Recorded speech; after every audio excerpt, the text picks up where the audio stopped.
Hey everybody, welcome back to Bohndell Sailing. Thanks for tuning in. I'm here with Canadian Ken, of course, and we're on a really cool field trip today. What are we doing? All right, this is going to be really interesting. We're going to check out Bohndell Sails and watch a sail getting built from the start to finish. It's going to be amazing. We're going to measure it up, run it through the CAD, and then see the finished product. The whole 9 yards. Yeah. And this Bohndell Sails company has been family owned and operated since 1870. Custom sails, they are the shiz. We're gonna go check them out. It's gonna be a lot of fun. Yeah, it's going to be some technical stuff, but it's really interesting. If you own a sailboat, this is your key ingredient right here. Yeah, sails are pretty important on your sailboat, so you might wanna watch this. All right, let's go. All right. All right, so as we mentioned in the intro, we are here with Robin from Bohndell Sails, Rockport, Maine. We are currently in Night Marine down in Rockland, Maine, and we're here to measure up 127 for a new main. And is this like a typical size boat you measure for mainsails or jibs, or is it the whole gamut? Yeah, so this is a typical boat size that we cater to, although we make sails for boats of all sizes. Nice. The smallest dinghies to up to 55 foot Like yachts. even an Optimist? Yeah, even an Optimist. We can make an Opti sail. And Absolutely. For wooden boats, fiberglass boats, the whole range? Yep, everybody. Nice. So what we're going to do is we're going to go through the steps of how one would measure up for a mainsail. And actually, this is one of the perks of working with a local sailmaker, is that you get someone like Robin to come out and measure your boat and make sure it fits the first time. Have you ever made a mistake and had to come back out? No, we never make mistakes. Of course not. Honestly, we don't like a recut. The customer doesn't like a recut, so nailing it the first time is our priority. Right. So we're going to, so Robin's going to show us how to do this. We're going to go through the whole process of designing the sail on the computer, to cutting it on the sailed off floor, to putting it back on the boat. That's right. That's awesome. All right, let's go check it out. Sounds good. Yeah, so as far as measuring goes, we'll start with our max loft dimension. And of course, I've already checked sailboatdata.com for the stock rig dimensions, the P dimension and the E dimension.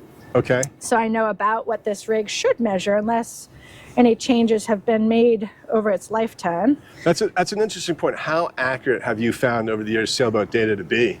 It is getting more and more accurate by the year. It is. Which is cool, actually, because we've been I would have using thought the opposite. That's interesting. Nope, it's actually, because the database is just so much larger than it was in the beginning.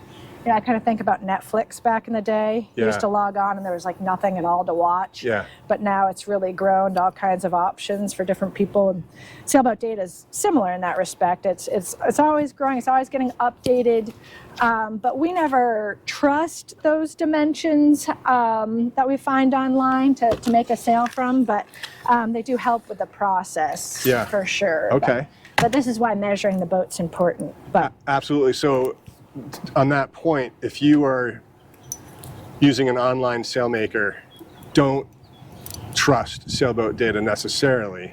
Go out and measure your boat before. I would not, Yeah. especially the way that boats get passed around from owner over the years. Yeah. There's so few new boats that people are measuring for sails. Right.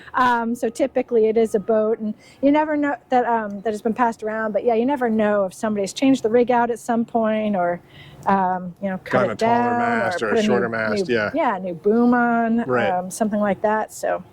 I never trust the stock rig dimensions, but like I said, they are a good starting point. Yep. Want me to pull this up? Yeah, you're welcome. Oh, wow. Look at me, I'm involved. Hoist away, yep, putting you to work. So just a nice good. 100-foot flexible tape, is that what that is? Exactly. That's what we use anyway.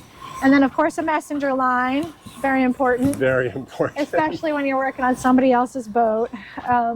Yep, so just a max hoist there. So should I pull it up so I feel it? Yeah, so that's pretty good. Okay. Yeah, I'd say. Yeah, we don't want to cause it to jam up. That's always embarrassing. Ken loves going up a mast to fix something. Yeah, we don't want to do that today, although it is nice outside. So with you holding the halyard at max hoist, I'll just pull the tape taut here. I'm going to measure down to the tack attachment point on the gooseneck. So right to where the pin goes through. Yep, exactly. Right here on the gooseneck fitting. So again, this is our max loft dimension, which could sometimes be different than the P dimension on the boat. You're always looking to see if there's a band. It looks like there's no black band up there. So, a max hoist band? Yeah, well, the P dimension. Oh, the P dimension, yeah. that's what that black band is for? Those? Yep, and the E dimension on the boom, sometimes you'll still have a black band. there. But again, looks like those are no longer on these spars. But yeah, so 31.8 is our max left dimension. So of course, for our purposes, you know, as the sail makers during the design process, we're gonna come away from the max left dimension a certain amount. All right, so it's 31.8. And what do you mean you come away from it? You back off that a little bit? Yep, exactly. Because like I said, this is the maximum left dimension that we have to work with, but we would never want to make a sail to that dimension Too right baggy. off the floor. Yeah, because you wouldn't be able to get any halyard tension. Yeah. And you wouldn't be allowing for stretch over time. So, Interesting. How much do you back off usually? That's a trade secret. No, on this boat, maybe 8 inches, something like that. All right. Yeah, so maybe we would design the sail at about 31 feet. Okay. Something like that. Maybe a little less. All right. Yeah. So what do we do next? Yeah. So the next step is we'll measure for cutback up here on the gooseneck fitting.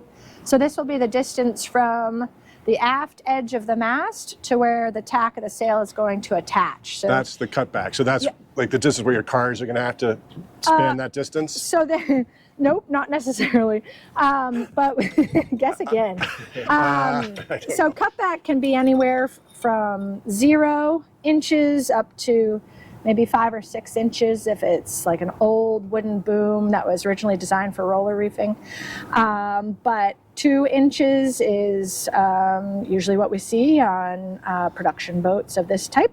So 2 inches is spot on. But the idea here is if there was, say, an extreme example of 5 inches of cutback, if the tack pin was way back here, as sail makers, we need to account for that during the design process. Because if we were to just land the tack of the sail right up against the aft edge of the mast instead of 5 inches back, then it would create a nasty looking wrinkle, and that's why we need to pay attention here. But yeah, 2 inches is pretty typical for this type of boat. Interesting. I did not know that. All right. Cutback. I like it. It's All right, so it has nothing to do with cars. So you don't have, do you have to measure for that? No. Like how the... No, because that, the luff of the sail is going to be here, as you would expect. So anyway, the cut's going to come down and yeah, cut exactly. back So it's to the actually, pin. it's during the second layout process. Okay. During the sail making, where we'll take a batten, a lightweight batten on the floor, and we'll kind of fare in from maybe just below the first reef, something like that, maybe a point up here. And we'll kind of draw this nice, smooth, curved line to account for the cutback. Nice. All right, I get it. So, and how many reef points will you put in a sail like this? Just like 2? Typically? 2 is typical. Sometimes, sometimes we'll get boat owners who say, I don't even leave the mooring if I think I'm going to need to reef. Okay. Don't put any reefs in my main, because it is an additional expense to put a reef in a new mainsail. But we usually try to advise that boat owner away from that type of behavior, just because if they were to pass the boat off to the next owner in the future, that person might want a reef or 2. Yeah. And they are more expensive to install after the main is in one piece rather than just during the original sailmaking process. Because I paid for a 3rd reef point. Yeah. You know how much that costs. Yeah. I don't remember. I think I blacked out, but when you told me. But it is expensive. Speaking of prices, and we can get into this later a little bit, but just as a baseline for a 27-foot sailboat, what does a new main go for? Yeah, so 2 big aspects will contribute to the price of the new main. Yeah. How many reef points, like we just talked about, and also batten configuration. Whether it's full batten or standard. Yep, exactly, because full battens are more expensive with materials, but also time for us to fabricate a main with 4 full battens. But, if it's just sort of a standard main for this 27-foot boat, 2 reefs, something like that. Yeah. $2-3 grand. Okay. Does he know? Does the owner of this boat know that, or is he going to watch this video and be like, "Oh my god"? Oh yeah, no, we're clear. We put all our quotes in writing. So in an $2,000 to email $3,000 every time. Yeah. And similarly, it's probably the same for a Genoa or a jib. That depends. That's and I got to tell you, we hate ballpark estimates. Okay, well, we won't get into it then. Well, let's do your last measurement. Yes, we'll move that would be good. All right, so that's actually good to know. So $2,000 to $3,000 for a new main for a 27,000 boat. That's great. Yeah. Does that help? It does like help. I said, we'll like a customer will come in and they'll ask that, and we'll be like, we don't play that. Sorry. Yeah. Like, let me take your email. There's no obligation to get a quote. We'll say that off the record. But you're still filming. Yeah.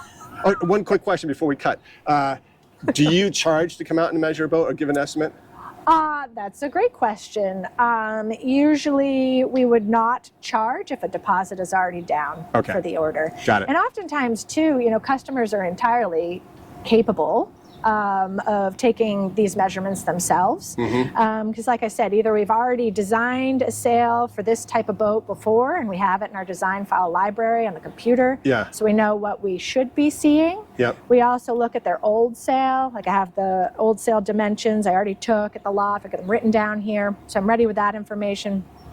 But it's not such a complicated process. And we tend to get a lot of customers who are pretty DIY handy. Yeah. They like to do that type of stuff. Love and like it. I said, with the other kind of checks and balances on our end, we'll tell you if your measurements are probably off. Okay.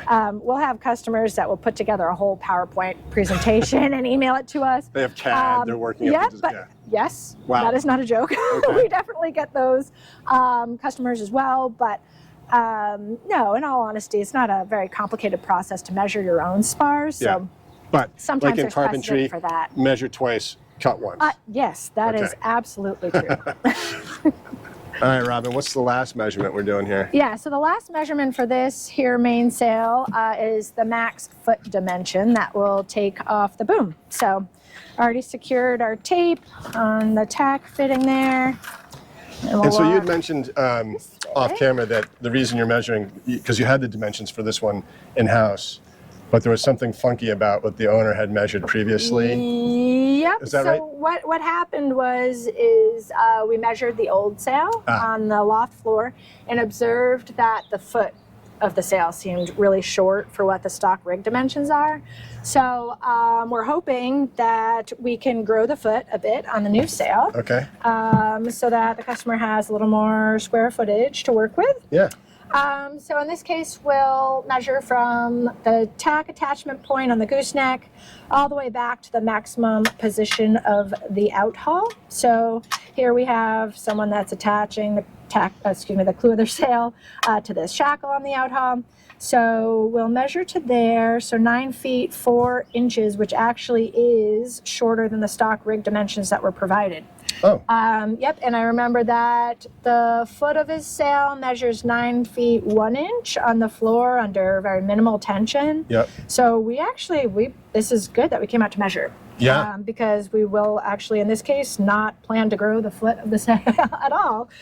This is actually adequate. So what does that mean? Like, was this a shortened boom at some point? Maybe. Yeah. I mean, it is. It's hard to tell, especially on older boats that have been passed around so many times. Yeah. Who knows what happened to the previous boom or what's going on, or perhaps the entry on sailboat data is inaccurate. Yeah. But most importantly, we're going to work with the dimensions that we've observed here. Yeah. So to sum up, the dimensions on sailboat data suggested a longer foot. Yeah, a little bit. And when you guys measured his sail and measured that against sailboat data, you're like, his sail seems small, Yeah. but in fact it's accurate Yep. based on his boom. Yep, we call Yeah. that a red flag. That's when the Okay. red flag popped Yeah. up. It's like, oh, well, is this an opportunity where we could give him a little longer foot on the new sail? But good thing we came down to measure, because it turns out we should not. Okay. The foot of the sail. Oh, that's interesting. Yep. All right, yep, cool. Right. So what's the next step after this, now that you've got the measurements? Yep. So we'll take all these observations we've made here, bring them back to the loft. We'll pencil out a scale drawing on paper, start thinking about the angle of the Yep. tack, so that we don't get, a boom, have to hit a boom Right. way down here.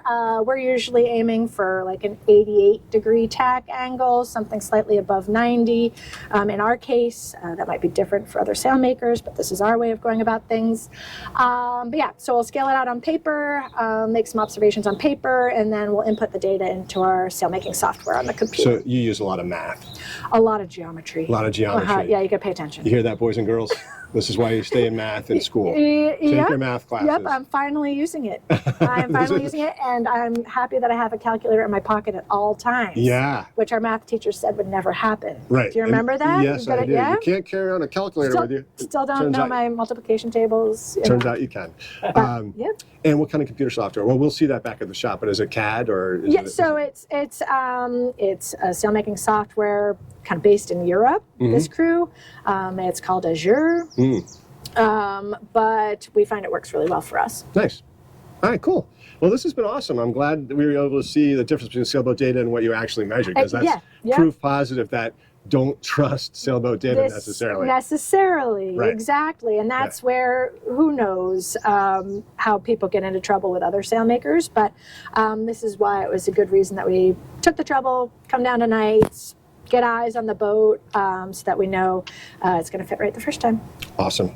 All right, measure twice, cut once. Yes. Hey everybody, so we've been out to Night Marine to measure up the boat with Robin, and now we're at Bohndell Sails. And what are we doing today, Ken? All right, so we're going to take all the information she had. She'll do it sort of the old school and new school way. She'll draw it up just to sketch it out and then transfer it into a computer-aided design CAD program. And then we're going to plot out the sections and for them to cut up into individual pieces. So it's going to be really exciting. Can't Very wait. cool. Yeah. I've never seen anything like this, so this is going to be fun to go check out. So let's go. Okay, here we are 6 days later at Bohndell Sails in Rockport, Maine, with Robin. Good to see you again. Good morning. So we're going to go through the process of what you did from there to here, and we'll just check it out. There's the old school method and sort of the new school method. So what do we got here? Yes, so we often start with the old school method, scaling the design out on paper, and then we go down the way to the computer. So basically here, it's a little hard for us to see, but is this the sail that we had so here? this is the sail that we measured for at Night's Marine. Have you thought last about week. using a Sharpie? And no, no, a lot of pencil in here, very sharp pencils. But yeah, we don't want to commit to anything right off the bat. So pencil's nice. We can erase. You see, I made a mistake there to start. Right. But in this scale drawing, working on a 1/2-inch scale, so it fits on the darn paper. Right. So this is a scale thing. So this is 1/2 inch, but when we get it on the computer, it'll be 1:1. And then what you see down here is actually a large plotter, basically. So this is where big white table? the white table is. Yeah. So why don't we make our way down there and check it out, the next level. Awesome. So if you, hopefully this is being picked up on mics. We're inside the loft, and this is pretty neat. And I hope everyone notices, because everyone yells at us for wearing the wrong shoes. We're not wearing shoes in here. And Ken, look at those fancy socks. Oops. Oh, jeez. Okay, here we are at the CAD station, and Robin is taking that simple sketch here and imported into this CAD. Is this a proprietary CAD system, or is this something made just for the sailmaking? Just for the sailmaking business. So look at that. That's it. That's what the sail is going to look like. You can see how it's three-dimensional. And so all we have to do once it's in this thing is turn it into what, a DXF file, which we can export now to this large plotter that we see in front of us. Yep. So you've done it. So explain how it's done in the different. So you can see the panels. draft on there, on the sail and all that? Yep, the draft is here. Other elements like the battens are here. This customer has selected a 2+2 mainsail. So you can see that better over here, perhaps. 2+2 meaning? Yeah. Two full up at the top, two full battens. Yep, I and see. then it's 2 standard length down here on the lower part of the sail. 2 reefs on this sail. And we've already imported the dimensions that we're going to design to, the edge dimensions, so the luff, the foot, the leech is here. We already know what size headboard we're going to put on this sail. We've accounted for the luff bolt rope. We needed to account for that, so that's been put in. So the reasoning behind those 2 full battens at the top of the sail is to give it some shape and camber. Is that the terminology? Yep, exactly. And then also performance over time. Yep. So as the sail stretches, starts to bag out, way down the road, you're still going to get good sail shape up top where the draft is most important. Yeah, right. Nice. Beautiful. Nice. Very cool. And so how long does it take to do, say, from that sketch to this, to get it in there? 5 minutes. Is that really? Yeah, it's because you've done it fast. enough and you know what the specifications are. Yep. And the 2 reefing points is 2 typical, you say? Yeah, on a boat this size. On this size, it's yeah. usually what we recommend if the customer has questions about that, about this size. 2 reefs is a good place to start. But it's also a quick process to put the information into the computer, because we're usually copying a lot of the You elements. started sort of with you have some templates that you work with. Yep, like the old sail. The old for sail example. itself. Okay, Yeah, perfect. that was important, especially, we're going to match the reef heights. We wouldn't, Right.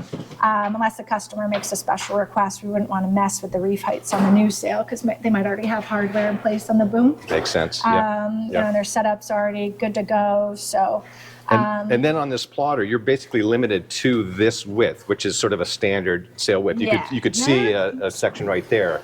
And they've chosen a specific type of sail material? Yeah, that's exactly right. We've selected it for them, taking into account what type of sailing they're going to be doing, if they're just coastal cruising, or maybe they're making long passages, maybe they're going around the world. But this particular customer is just kind of cruising Penobscot Bay on the weekends. So a lighter weight material typically, or? Well, it also has to do with the boat displacement, and those recommendations come right from our Dacron manufacturer. Okay. So there's a certain, there's maybe 1 or 2 choices for the size of the boat, and again, what type of sail we're making. So there's a little bit of choice for us as the sail makers or the customer, but mostly there's not much to choose from because it's so heavily other than based color, on- maybe. You have a variety of colors as well. Some people prefer tan bark. Yep, So tan absolutely. bark is still Classic. readily available if you're that type of person. But so many of our customers just like the white Dacron. Great. Well, I'm excited to see this in I'm progress. blown away by all this because I've never seen this in my life. You've done this before. And these, like I said, but I did forget to say it the first time. But yeah, here's our couple reef points are on this table. The uppermost batten is here on this table. But yeah, we can close the screen now and go back to the final plot. And we've already got our compressor on for the compressed air. And we need to turn the plotter on next. All right. Does your plotter have a name? Do you call it like Hal or anything like that? Or No, the vacuum. R2? Yeah, I mean, the plotter. some people have a name for it. The way you hear the noises it makes, it sounds like R2D2. Oh, good. Oh, All right. good. Yeah. Yeah, we'll see that next. Okay. Okay, we're ready to plot. This We is so are. exciting. So I asked, in a CAD, we have different inks, different colors. What do you use here?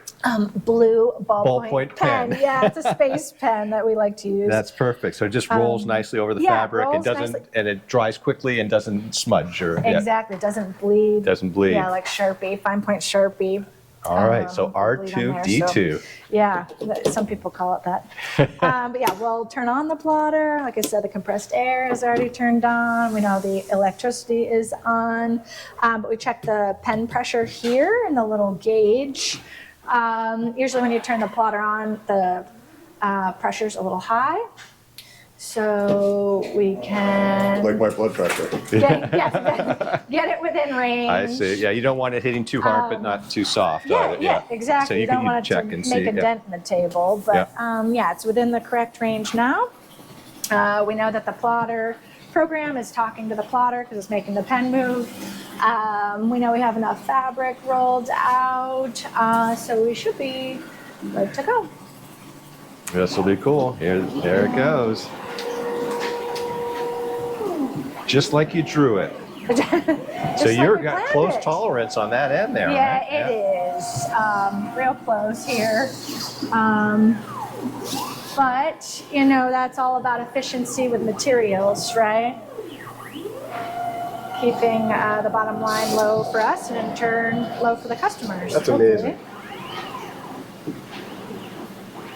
And crazy to think that sailmakers have been using this type of program for as long as we have. Yeah, You know, it's certainly nothing new, but there's a batten, a lower batten. Okay, so right. Here comes some reef There's points. reef points there, yeah. That's a little, That's where, yep, the reef will start.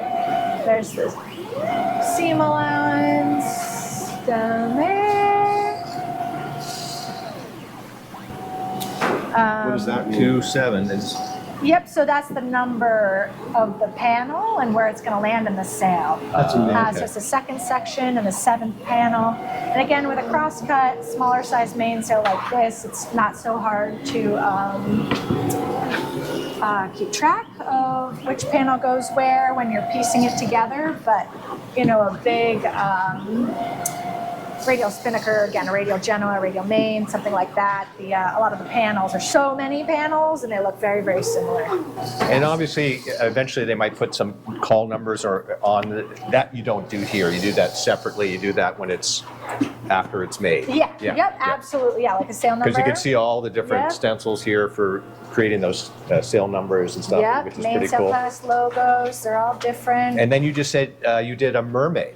We did a 16-foot mermaid. That's pretty cool. Yep, that project was a bit intimidating, Yeah. but it turned out great, and it was a great experience. So you really for can us. do anything you want on these sails with the computer, Oh, really. Oh, absolutely. It's custom sailmaking. Custom, that's Yeah, it, yeah, you bet. We All can make it happen. Okay, so phase 2 or 2.5 is now complete, so it's all done. So the next thing is to get those, what do you do? Chop Yep, it up and yep, into their panels? Yep, we just chop it up, we close our eyes, and just trust the scissors to do all the work. But no, all of us have a really nice sharp shears. And so, for example, here's some that have been cut up, ready to go. Yes. Yeah, And- this is a and then- different And then the sail. next phase will be, you'll see over here, they've started to seam it together. So, Yep. so that's the next phase of this sail. Yeah, Can't exactly. wait to see it. We'll keep going.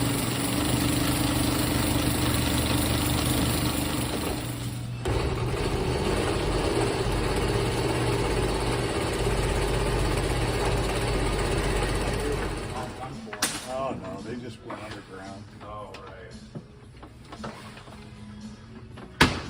All right, so we are back at Bohndell Sails, and our 127 sail is getting close to fruition here. The headboard's on, the panels have been sewn together, so what's happening now? Yep, so this is what we call the handwork phase. Okay, It's kind of the finishing touches. We're putting the slugs on the luff. Like you said, we got the headboard on. Next up, we'll be putting the mainsail class logo okay. up there. The 127 logo on Yep, the 127 logo, exactly. And after this part is complete, we'll be able to string it up here on the wall, get it up off the floor, and take one last look at the shape. The shape. Okay, that's going to be cool to see because I don't understand that conceptually, so it'll be fun to see it. Yeah. All right, so here we are back at Bohndell's, and the 127th sail is finished and on the floor, but there's still one more step. Yes, so we'll pick it up off the floor and take a look at the sail shape. All right, so so you just sort of lift it up and see the belly of the sail and all that Yeah, sort of thing? yeah, exactly. Once we get it up off the floor, we'll be able to see the shape fall right in. All right, let's check it out. Okay.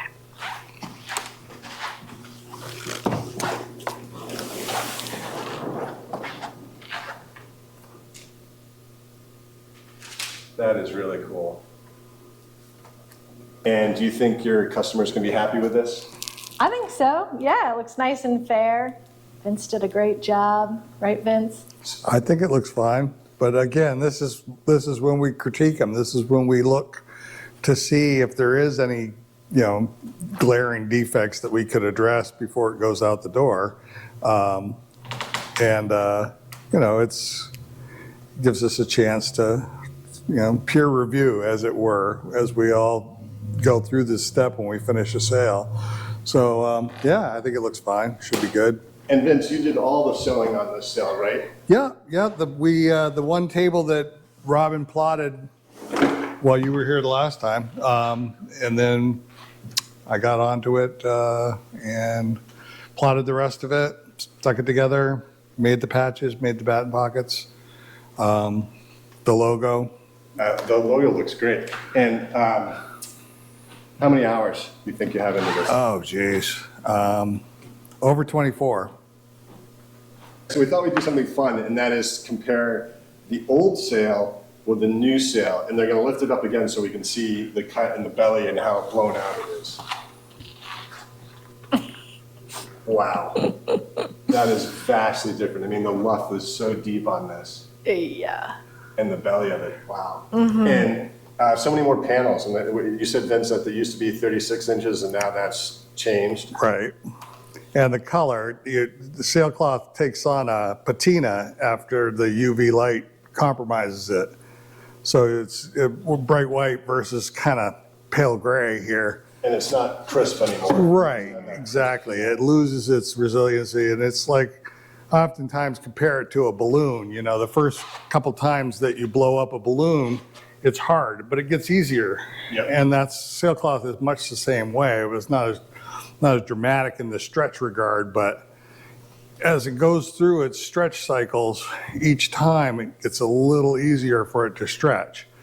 And, you know, That's why the draft is so much deeper now. yeah. And what happens too is the draft, it doesn't show it as well in here, but the draft will migrate aft actually. Right. And that increases weather helm and decreases your ability to point. Yep. So, Yeah, I yeah. was just gonna say, it's like if you think this looks like a balloon here on this plane, can you Yeah. imagine it Filled on the with spars Right, being exactly. pushed by 15, 20 knots? Yeah, you're, still bellied in the tail back. Exactly. Yeah, that's With exactly. the new transverse battens and the new sail, it's just such a contrast. Yeah. It's, Wow. What a neat perspective to see the new versus the old. yeah, and this one too, I mean, this guy's getting an upgrade with a couple different elements. You know, he now has a 2+2 batten configuration on the new sail. The old one here is just the standard length battens. Yep. He's also gone to a loose foot design. He used to put this bolt rope in the track on the boom. Yep. So yeah, I think he's going to be really pleased with It's the gonna really improve the the upgrades. performance. Yeah, performance, absolutely. All right, everybody. So we're concluding the sailmaking process today. The mainsail is finished in its beautiful Bohndell bag with logo.